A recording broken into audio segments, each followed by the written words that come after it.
welcome back, everybody, to the PK Sportscast. I'm your boy John, aka that PK boy. I'm here with Caleb. How's it going, man? Yes, sir. Yes, sir. Going good over this way. How you doing? I'm doing great, man. It's a special day today, just like every other day. We are adding on to an important one here. So I'm just going to go ahead and announce it with this lovely sign I made. Days since the Broncos beat the Chiefs. We are at 2,645 days, Broncos Nation. What's up? What's up, man? Y'all were talking all that shit to me. What is up? Oh, man, well, y'all almost gave it up. Nah, fuck that. It was 27-0. We know Andy Reid takes his foot off the gas pedal. I'm not worried about it. Read it and weep. Read it and weep. That is old, fam. That is older than my child. He's about to turn 7. Y'all got to get it together. And you know what I just realized? We're recording this on Wednesday, and we're gonna drop this tomorrow. So let me make an adjustment here so this is up to date. There we go. Cool. 2,646 for everybody who's listening. So, anyways, wanted to just go ahead and get today's episode started off with that announcement. And with that, we'll lead right into the first topic. We had the Chiefs-Broncos game this week. One that I was looking forward to, America was looking forward to, until, you guessed it, the Broncos decided to shit the bed this year. So they flexed us out of prime time, and we didn't get the big game that in one of our first podcasts we said was going to be such a big, pivotal game. I mean, even Knock thought that Denver was going to win on his too early prediction, and he's Nostradamus. I mean, guys, I don't know what's going on over there. You played the best game of the season against our horrendous defense. So congrats, kudos to you guys. It worked out for me. I picked up Russell Wilson late for because I had Matt Stafford and Jimmy G in my fantasy league at quarterback. So I picked up Russell. So I appreciate you doing that for me, buddy. But couldn't pull it through, man. Even against our sorry ass defense, it just wasn't working. Yeah, Caleb, what you got on this one? I read somewhere that it was somebody on Twitter, some Broncos fan. I don't know, one I had never heard of, and probably for good reason. His W in this entire thing was the fact that they had scored their season high against the Chiefs. That was a W to him. That was a W. Congratulations. You scored 28 points for the first time this season. Congratulations. You know what? I wasn't going to be mean. I wasn't going to be mean this week. We were 27 nothing it was, Kansas City. Yeah, y'all came back. Y'all had your little run. Great. You know what? I think my old high school, who hadn't went 7-8 years out winning a football game, could have went out there and played better defense at some points in that game. All right, listen, you came back, you put some points on the board, and you lost. Move the team to Oklahoma City, as I said 2 weeks ago. Take them back to Oklahoma City. Not even back. Take them to Oklahoma City, because that's where they deserve to be. You guys were supposed to be competitive in this division. Raider fans, I'll get on to you later, because y'all said the same thing. Y'all haven't done anything. Congratulations on scoring 28 points for the first time this season. Congratulations against that defense. Congrats. I'm happy for you. Bronco country, let's ride back into the L column, because that's exactly what happened. Mm-hmm. They never left the L column. How are they going to ride back to it? I don't understand. These motherfuckers ain't not had an L since they won a Super Bowl. They won a Super Bowl and said, all right, y'all. Peyton hung it up, and so did the organization. They were like, all right, we're done. Dude, it's terrible over there. And honestly, I don't think that you should put that kind of shit on Oklahoma City. They already have one team like that. I think, it might even be an easier move for them to just move to Cheyenne, Wyoming. They need to just go up there somewhere, maybe, South Dakota or something like that. Give us a Dakota team, finally. You know what I mean? I don't know. Try something new. Maybe go be the new Charlotte team. I don't understand what they're doing, but man, they gave it their all. I'll give them that. They did something in the second half. Great. Mahomes threw some terrible picks. I won't act like it was the prettiest game in the world, but guys, we had arguably one of the sloppiest games of our season, and you guys still couldn't pull it off. I mean, damn, even the Colts could beat us when we play like that. So, I don't I know. was just about to say it was as a quarterback, it was Mahomes.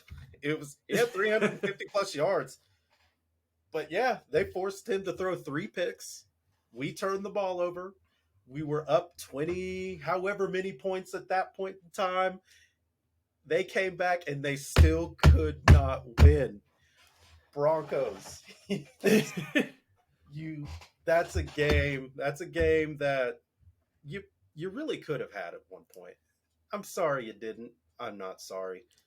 But you could have had that game and you didn't. And I'm over here laughing because there were Broncos fans that have given me hell all of my life. Oh, when's the last time you guys have been to the Super Bowl? When's the last time you guys won a playoff game? And now look, all of that talk that you guys were talking to me before Patrick Mahomes got here, hell, even before Alex Smith came into Kansas City, karma's coming back to you. And I don't want to hear anything different. Hey, man. I'll stop beating up on the Broncos, and I'll actually be a little critical of the Chiefs here because it was a sloppy game.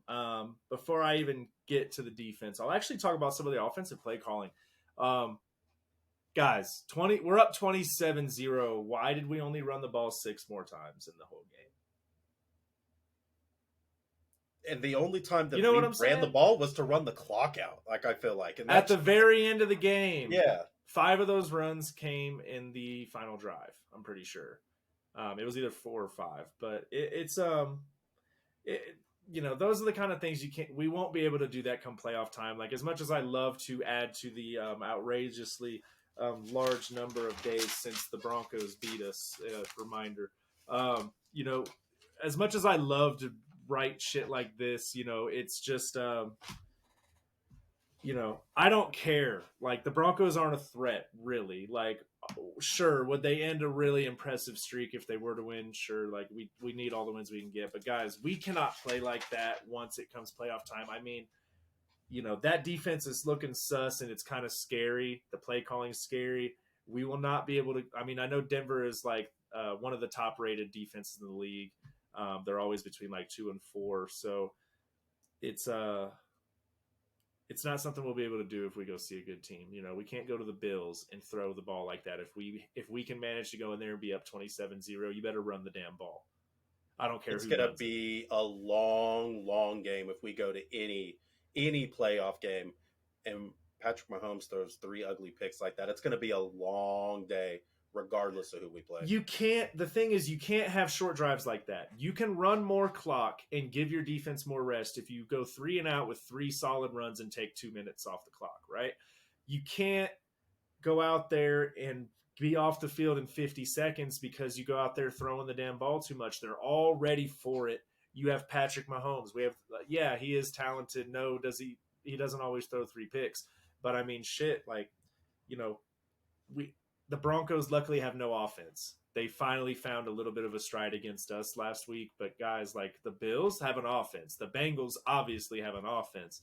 If we get to the Super Bowl, teams that we could see, the Cowboys, the Eagles, why am I blanking right now? I'm not so worried about the defense of the Vikings, but why am I blanking? The 49ers. As I say, the 49ers, I don't want to see any of those teams if we're playing like we are right now as we get against Denver. No way. Especially a team like the Eagles or the Cowboys, because they have good offenses and they will capitalize on every single mistake. I love that we have the number 1 offense, but guys, if we have a high 20s defense, it's really not going to matter. And I do also want to say that I'm sick of, like, kind of the comment you said before. I've seen a lot of this shit online where people are saying, like, hey, it's hilarious to me that the Broncos scored the most points they ever have against the Chiefs of all teams. I can't believe they did against the Chiefs of all teams. And I'm like, do you guys not know how football works? Like there are 2 sides of the team. The Broncos are shitty. They're terrible. But they actually have one of the best defenses in the league. They have one of the worst offenses, and that's why they can't get anything started. They don't get blown out 48-0. They are good teams. They just can't win close games because the offense can't get going. The 49ers, they don't need to have a crazy offense, but they have the best defense in the league. So when you go play a team like the Chiefs, we're loaded on offense, sure. but getting in a shootout with us isn't as impressive as you may think it is. I love the Chiefs, but yeah, you scored 28 points on a defense that I think we're averaging like 24 per game. Mm. Good job. We're terrible on defense. We're trying to get it together. But yeah, you didn't go into Philly and do that shit. You know what I'm saying? So you guys need to pump the brakes a little bit. Remember who you guys are and where you belong in this league. And like Caleb said, right on back to the L column. You were the first team this season to get an E next to your name alongside the Houston Texans. Congratulations.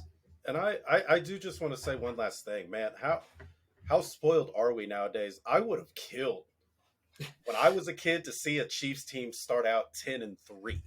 Can I just say that? And we are now talking about, oh, well, we're not going to do anything in the postseason if we play like this. So we're 10-3.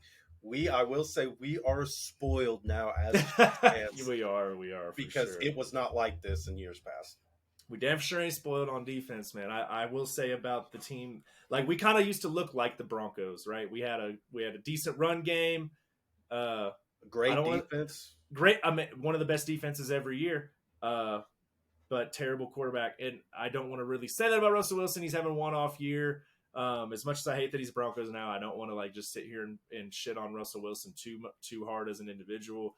But like, especially in like the years before him, like shitty quarterback, good run, good defense. They're built for a championship. If Russell Wilson was the Wilson of 7 years ago, if he was even 50% of what he was, yeah. But you know, something tells me like we play the Broncos again this season, and you know, if they don't take us in that game, I mean, I'm be rolling into the 2900s on this on my beautiful sign here by the time we play again. So we'll see what happens. But we've been on this for a minute. We'll get off Broncos country. It's time to move on to someone else in the AFC West, kind of.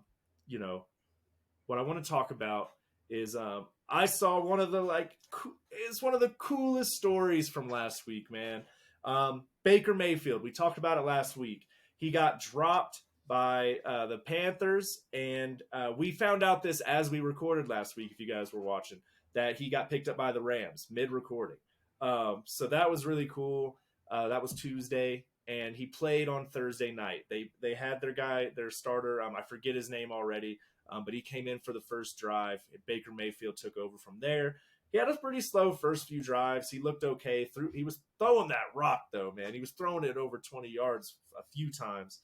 But in the last couple drives, made a 14-point comeback, and in a minute 45 with no timeouts, did a 98-yard drive to win the game against the Raiders.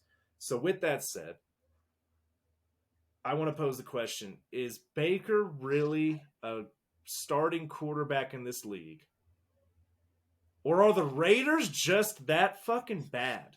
A lot of people count Baker out. We all count the Raiders out. Who's more to blame here, Caleb, man? Go ahead and take over. You know, I was never that high on him when he was coming out of Oklahoma. I just wasn't. There were a lot of people that said he was up here, and I don't know. I thought maybe closer to down here.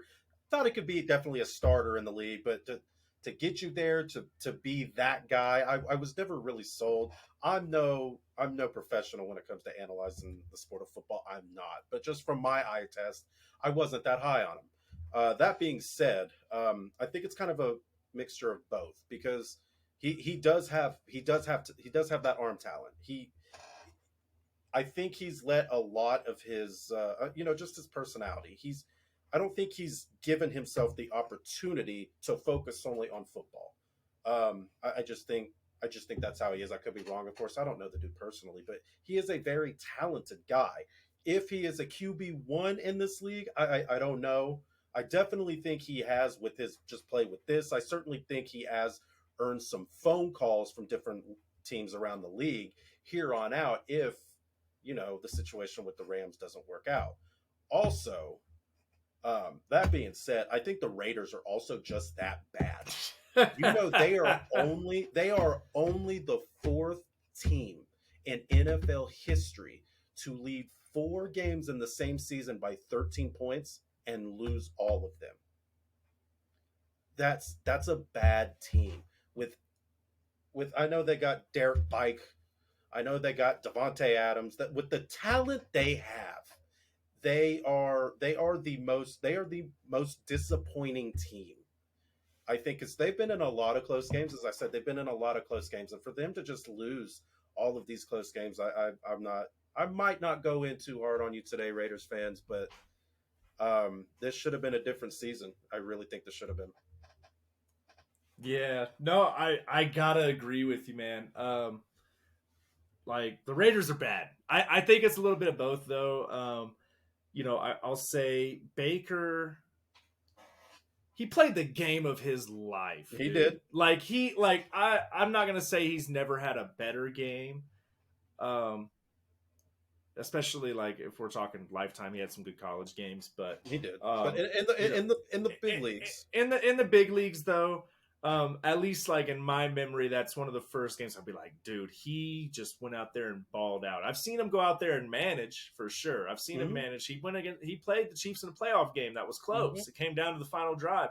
With the best run game in the league behind him, but the way he went out there, yeah. I've never watched a game that he slung the rock like that though. No, I felt like every time I looked up, this man was tossing up 15, 20 plus yarders in air.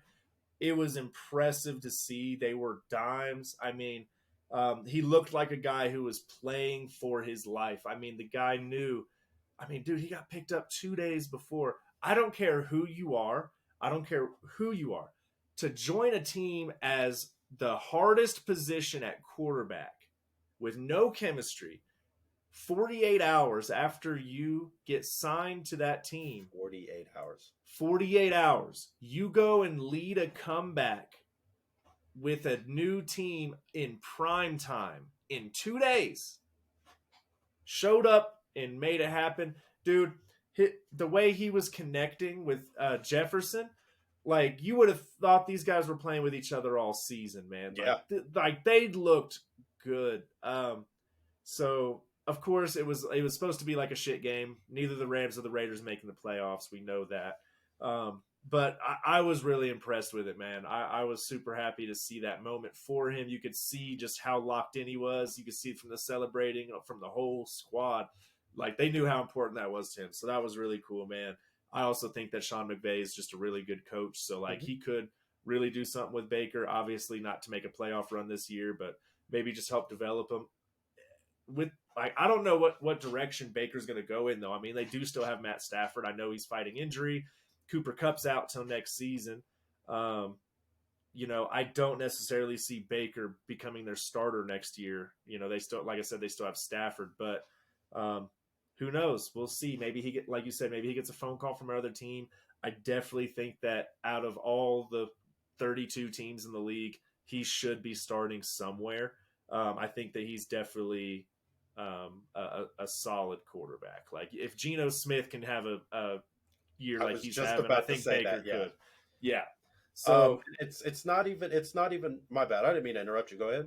No, man, I was ramming. Go for it. Oh no. It was if you didn't know who Baker Mayfield was and you were watching football for the first time, you would think, oh, this dude's really good. This dude is really, really good. You would not believe that he got on a plane on his own will and went to the one team. He only had one team contact him after his tenure in Carolina, and that was the Rams. He had one team. So just knowing how he played in that game, the fact that he only got one call, that's kind of crazy because he looked like a really, really good quarterback. Of course, keeping up that kind of play would be very, very difficult, especially for a Baker Mayfield. But like I said, I certainly do think he has definitely earned him some phone calls, in which if it doesn't work out with the Rams, and like you said, may not, they still have Stafford on there, but, he has certainly earned himself another chance to prove himself. To do that with a new team, though, I mean, no, you're right. I'll give him credit in the fact that like you have to be a good quarterback because you know what the play is and you know where the receiver is supposed to be. You don't know his play style. Everybody's a little bit different, might even been a good thing for him. Like there was no overthinking it, no like little shit that they tried out in practice and told him maybe do a little this or that. Like no, they just went by the plays that they were called. He put the ball where it was supposed to be. The receivers are where they were supposed to be, and it just looked really good, man. I hope the best for him. I'd love to see that happen for him. I know I talked a little shit last week because like dude definitely was on his high horse before, but to have the pressure on you just in life in general. I mean, that guy, like, imagine if he goes out there and they didn't put any scores up at all and they lose to the Raiders. I mean, Baker Mayfield could have just been done. So I think that he definitely just kind of gave his career a bit of a new breath of life. If he can maintain that level of play, he could see himself coming back up in the league and, you know, being a Jimmy G-like quarterback. I don't think that he's ever going to be a top 10, but hey, shit, you never know what Geno is right now. I mean, he's still young. He's still got his legs underneath him. So, you know, wishing all the best for him. I really am because, like I said, wasn't that big on him coming out of college. And you know what? He still has quite a bit left. If he can get it, he's in control of his own destiny. And I know everybody is, but if he can fine tune some things, I think he can be a starter in this league for years to come. Definitely, man. We'll move on to our recap for the week. A little bit of a change of pace this week. Knock didn't win the week. Obviously, he's still winning the whole thing. But me and Marengo actually tied with 4 this week. Knock had 2, and Caleb came in with 1. So, you know, going from first place down, Knock is still in the lead at 58.5. I'm at 47. Marengo's in third place with 40.5, and Caleb has 34. So, you know, Caleb's in there, man. If Caleb just gets like 5 games with the exact same score, he's like right there in first place. So that's so sad. Don't say it like that. That's so bad. Oh, that hurt me just to hear, Brody. If you got 5 perfect scores, you'd be half a point ahead of Knock. That almost made me walk away. Oh man, hey, no. There's plenty more I can get you to walk away on because we're gonna just go ahead and move straight to a topic I've been waiting for you to come back for. I really wish we could have had Marengo on here for this because he'd be talking a lot of shit to me. Marengo, when you see this, call me because I know you want to say some shit to me. So the 49ers went and beat the holy dog snot out of the Buccaneers 35-7 with Brock Purdy behind center. I mean, I know that the 49ers defense is good, but damn, I thought Tampa's was decent. 35-7 with the new guy. So I want to pose the question. Caleb, you've been big on the 49ers all season. I've given you a lot of shit for it. I don't think you've been able to join us since Jimmy G broke his foot and I was talking big smack. So let me ask, do you think that the 49ers are just as dangerous with Brock Purdy as they were with Jimmy G? You know, to say just as dangerous, that in the long haul, I find that real hard to stick this young kid in there and say that the 49ers would be just as dangerous. Listen, their run game is great. They have a really good defense, and you know, this Brock Purdy dude, I swear they just picked him up off the street a couple weeks ago and said, "Hey, we need you." That's not. Hey, no, he was drafted, but okay. No, I know he was drafted. I'm just being an idiot. That is funny though. I'm being an idiot, but no, this dude, he looked poised. He was confident. The dude was able to throw on the run. He's scrambling. He's making plays, and he just looked confident. He could definitely play the part. I would like to see more of him if he's even able to look like that. And he's 22 years old. I mean, he just came in and he just looked comfortable. I would like to see more reps with him. To say they're going to be more dangerous, that I don't know about. That's, like I said, that's really hard for me to go with. But man, I wish Mango were here. I would really love to know what he would have to say. Oh, this will be the first time I do this. I'm going to do a Mango impression. All right, here. Okay, let me hear it. This is how it would go. He'd be like, "Man, I'll tell you right now, Brock Purdy, he's the truth. He's the future. He's just as good as Jimmy G. And I told y'all that the 49ers had the best defense. I told you guys. And now they're going to win that division. They're going to go to the Super Bowl, like I said. How was that? That was pretty good, wasn't it? I give it like a 6 out of 10, maybe. Oh, okay. I'll practice. I want to ask him about what he thought of that. But no, for real, it is hard for me to argue that the 49ers didn't look damn good. I will say that the Tampa Bay Buccaneers are under 500. They're not a great team, so I'm not going to say that I think they're the shit yet. I mean, but I also wasn't big on Jimmy G either. So I could say, like, are they just as dangerous as Brock Purdy? Maybe just under it, because Jimmy G, like, with all due respect, has at least got a lot of experience. He went to a Super Bowl. He's a game manager. Like, like, whether you think he's good or not, he has at least some experience there. Brock Purdy is 22. I mean, I saw a stat, I believe it was like ESPN. They said Brock Purdy is 22 years old. Tom Brady is in his 23rd season. Tom Brady has been in the NFL longer than Brock Purdy has been alive. With that said, he's also the first quarterback in history to beat Tom Brady on his first NFL start. Ever. He's the only one in history on his first NFL game beat Tom Brady. Like, there have been people that have beat Tom Brady in their first appearance against Tom Brady. Right. But first NFL game that you are starting, that you played in, your first snaps on the field, you went out there and beat Tom Brady 35-7. It's pretty good start. Only they beat the shit out dog shit. Now, again, out of the Bucks. Obviously, Tom Brady. Yeah, obviously Tom Brady's not on the field at the same time as Brock Purdy, and the 49ers have the best defense in the league. But it's still damn impressive. We'll see. Tampa can't really seem to get out of their own way this season, so I'd like to see what he does moving forward. I think the 49ers are definitely going to make the playoffs, so we'll see some more Brock Purdy, definitely. May not be much more, but we got 4 games left in the season and a playoff game, at least one of them for him. So, best of luck to him. I don't really like the 49ers all that much. You guys have heard what I had to say about it, but I love a Cinderella story. I'd love to see them kind of him get a Nick Foles thing and, like, maybe lose to the Chiefs Super Bowl again. That would be really sick. Dude. Because I was watching that game, and his dad he was getting chants. He was getting chants of his name, Purdy, and his dad was in the stands, and his dad was real emotional. His mom was there too, but his dad especially, and that's got to be such a special feeling. You're a 22-year-old kid, you're coming out there and you're balling. So if you're a 49ers fan, you got to feel really good about this one, because I certainly know Jimmy G, the quarterback who's had experience with this team on there you have a 22-year-old coming out here and he's able to get you 35 points. Nothing short of incredible. 49ers, this has got to be something you got to feel good for. Yeah. Last note on this, kind of expanding off that is, it's very interesting that these playoffs, seemingly, I will say 49ers are shooting for playoffs, but there's also the Jets who have Mike White, and he's not 22, but he is a guy who's new.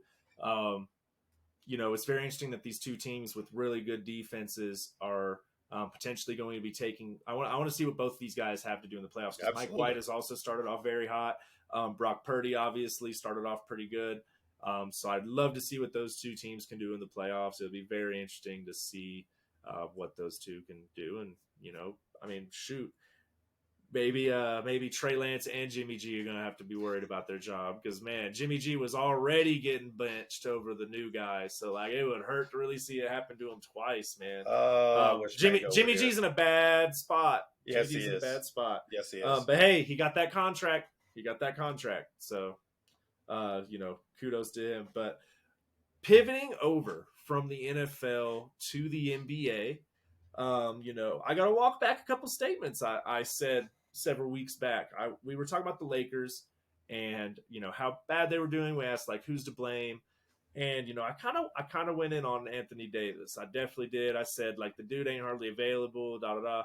But, it's times like these that we see that when he is available, though, much like Zion Williamson, when he is there, though, that's a bad man. That dude AD is out here playing lights out. I think he's averaging close to or over 30 points a game since he returned. The Lakers actually look like they could become contenders. I think they're still just under 500. They're like, 11 and 15, 11 and 16 now.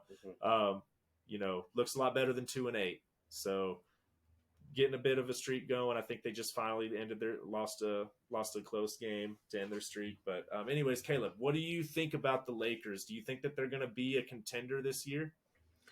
And this kind of pains me to say, being a Laker fan, the Lakers, they're still a good shooter away. It's good for these three have come together. LeBron James, he's almost 40. Anthony Davis, he's finally available. He's been hooping. I mean, he has put this Lakers team on his back and said, all right, I'm tired of it. I'm going to take us somewhere where we're not getting clowned on all the time. Westbrook, with his whole career, he's started. He's finally been able to embrace a role where he's able to come up off the bench and still get, a really good amount of minutes. I noticed they were playing, I don't remember who it was, just a couple of nights ago. He was unplayable in the final 5 minutes of a game. And it was against the Celtics, excuse me. And not only was he out there in the closing moments of the game, he was out there scoring in overtime. So, good for Russ. I think they're figuring out how the three of them play, but they got to get a shooter. As it pertains to that, I still think the Lakers are a shooter away. I think they can make the playoffs. They just went into overtime against I think by far the best team in the league. Those boys in Boston, they're looking like they have something to prove. And if the Lakers can do that against the Celtics, I think they have a really, really good chance of making the playoffs. I still think they're a shooter away, unfortunately. Yeah, I mean, the West is looking open enough that I think that at minimum, even though they're technically out of it at the moment because of their start, I don't think we're going to be talking about how the Lakers missed the play-in again. I think at minimum they'll at least get a play-in game this year if they at least can keep up this momentum. I mean, honestly, I think mathematically at this momentum they should be in the playoffs regardless. But we'll see what actually ends up happening. I'm happy to see Russell Westbrook doing okay because that's one of my favorite players. You mentioned Oklahoma City earlier. That's why I didn't want to hear the disrespect because I also like Oklahoma. Excuse me.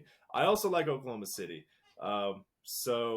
I like to see Russell Westbrook do well, man, even when he played with boo-boo-ass James Harden, but we ain't going to talk about that. So, but anyways, the West is wide open. I think that they've got a decent chance. I mean, Denver's up there, but like the first place is fluctuating frequently. Right now, the Pelicans are number one. The Pelicans. And while I thought, they'll be, if they can remain healthy, if Zion can get there and he can average you 20, I thought they would certainly be up there, but for them to be first in the Western Conference, we're talking about teams. Golden State just come off a finals win. Phoenix, they've been very, very good the last 3-4 years. We're talking about the Clippers. We're talking about the Portlands, the Memphis, the Denvers, and for them to be first in the West, that's they're ahead of schedule. And I'm telling you, if Zion can be healthy, if Brandon Ingram can ball out, if CJ McCollum can be that veteran presence that they need a guard, man, watch out for the Pelicans because I did not see that they are way ahead of schedule in my opinion. Yeah, I mean, I think we have a lot of really good teams in the West, like obviously the Warriors and the Suns, right? Dallas is decent. I mean, they've got Luka, of course, right? But and even he's underachieving a little bit so far this year. Right, that's what I'm saying. Is like I feel like it's just kind of fluctuating there. The Warriors are underachieving a bit. Like the Pelicans were on top, or the Utah Jazz were on top. Now the Pelicans are on top. Denver's kind of fluctuating there. Grizzlies, everyone's kind of like right around that same pace. And I think that the Lakers are playing on about that same level. I wouldn't be surprised if they came up and all of a sudden you're like, oh shit, the Lakers are fifth. You know what I mean? Oh shoot, they're third. I think that's a realistic goal for them. It doesn't look anything like the East where it's like, oh, yep, still Boston and Giannis. So, yep, exactly. So, high hopes for them. I think that with that kind of conference, they should definitely keep up because they've got just as good a chance as anybody. I certainly because. Who would you say your pick out of the West is right now? If I had to guess now who is going to win That's tough. If I had to put money on it, I'm I'm gonna go Denver. I'm gonna go Denver to come out Damn of the you! I West. was about to say that. I thought I was gonna fuck you up with that, but you said it too. I think I'm gonna go Man, Denver. If they can remain healthy, if Jamal Murray gets his legs underneath them, and like I said, MPJ can sit out here and average 16 a game, and Jokic is his normal MVP self, that collection right there. I don't know if the Warriors are getting old. The Warriors, I'm tired of betting against them. There's no putting them out either. I'm just saying, as of right now, if I had to put money on it, I'm saying Denver, man. Denver. That's not many people are talking about them, and I don't understand why. That's the team to look out for in the West right now. dude, if I could hug you, I would, because that's exactly what I was thinking. I thought we were gonna be sitting here debating. You stole damn near every word out of my mouth, man.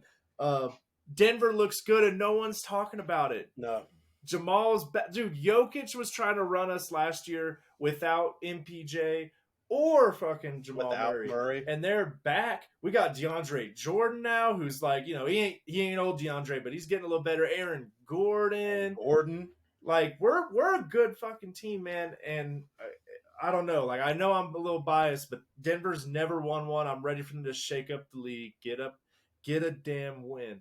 If we can stay healthy, I think we got as good a chance as anybody. Of course, I'm terrified, though, of the two I mentioned over on the east side. I don't know how they would play against Boston. Their defense is really good. Denver's defense will have to get a little bit better if they want to make that kind of run.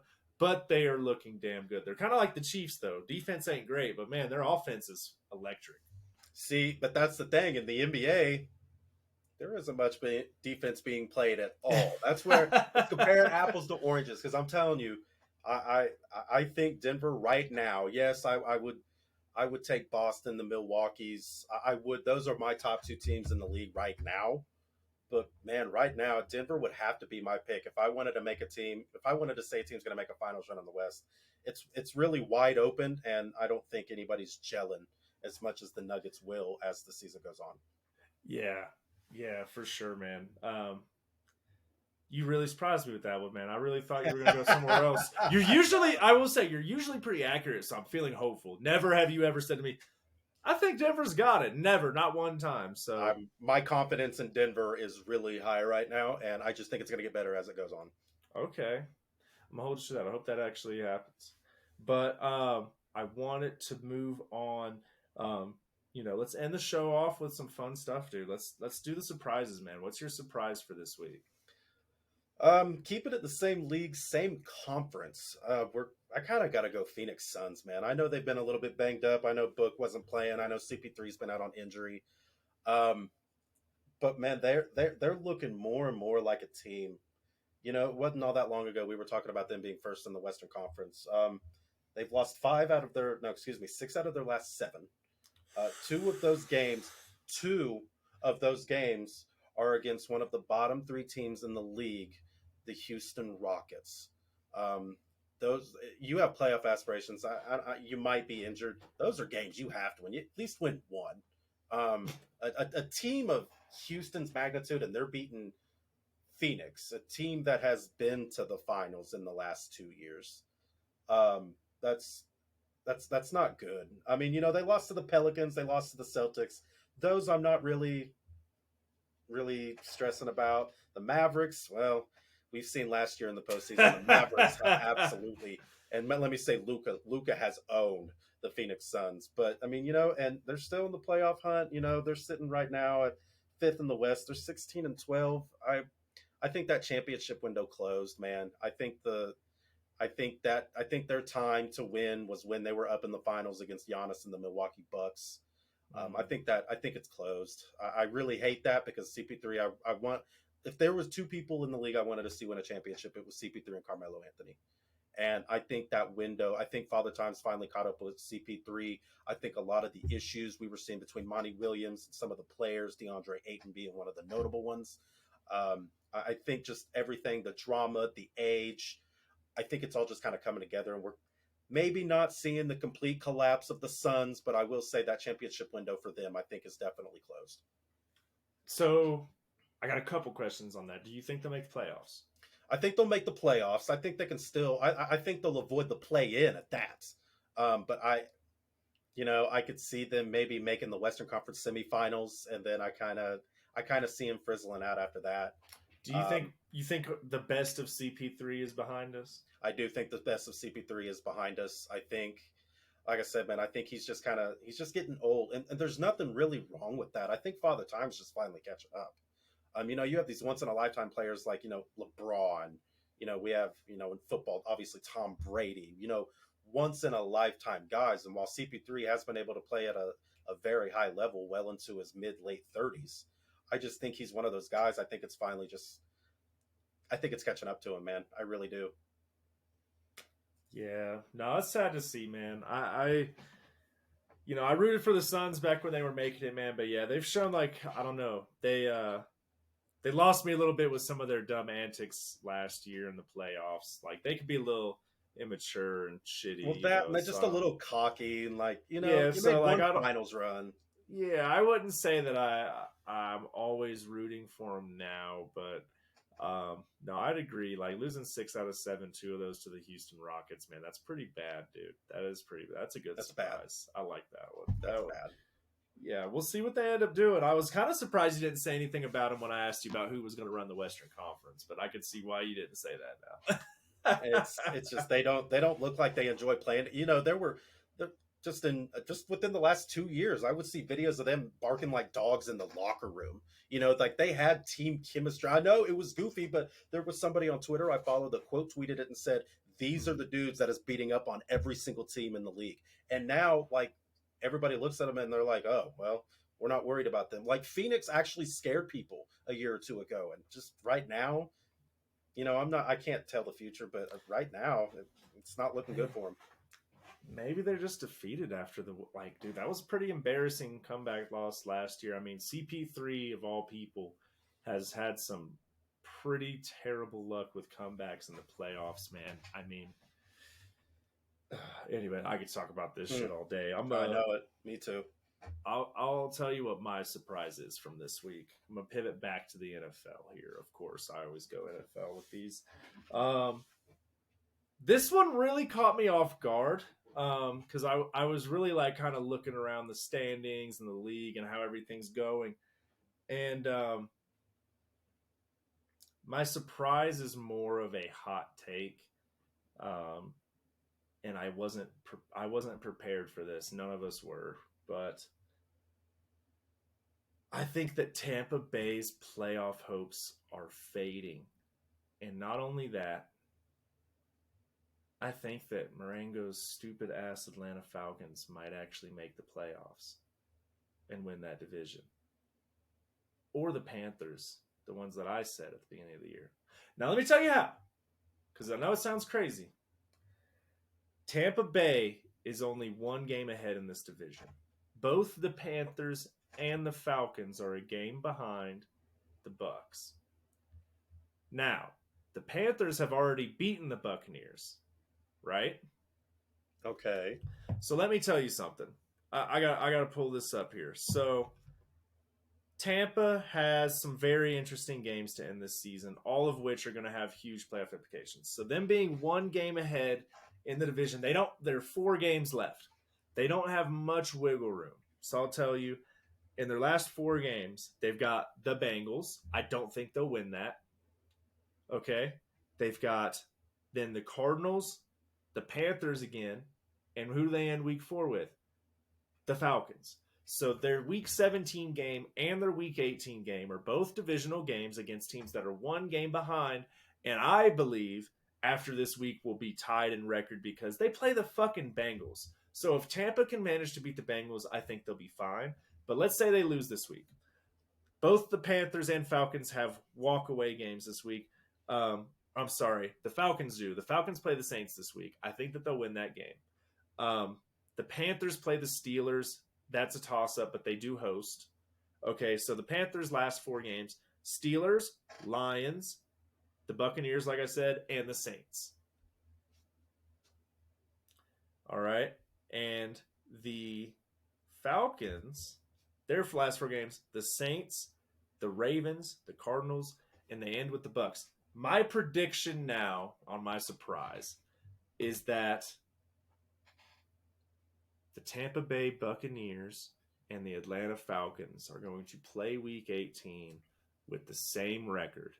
And whoever wins that game is going to the playoffs. Alternate reality to that, if the Tampa Bay Buccaneers lose to the Bengals and the Panthers manage to beat the Buccaneers in Week 17, that means that the Panthers will go to the playoffs because they have already beaten the Buccaneers, and that will ensure the head-to-head.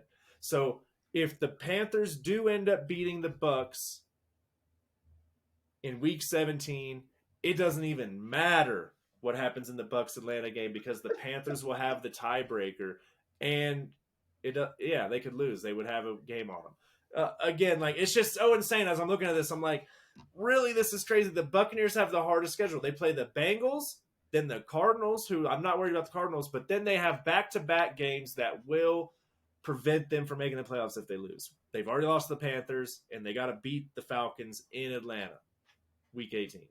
I'm sorry. I'm just saying, it's nuts. I don't mean to be so quiet. I'm looking at the standings. The fuck are we doing talking about a couple of 5-8 teams making the playoffs? Dude, listen, the Saints play all of them to end the season. If the Saints can pull out 2 of those wins, because they are against division rivals, they have a chance. I don't think they'll do it, but there's a chance there. I mean, it's a toss-up, man. I would laugh my ass off if anybody other than the Buccaneers take the 4 seed. Because, that's just insane. And honestly, I don't even want to hear Marengo if it happens. If the Bucs lose to the Falcons in Week 18 to win a playoff spot and knock Tom Brady out of the playoffs, I'm sending him $20 that day if that actually ends up happening. Save that. It's on the record. Clip. I cannot believe that's actually a very surprising take. I don't know what I was expecting for your surprise. That's a damn good one. I did not.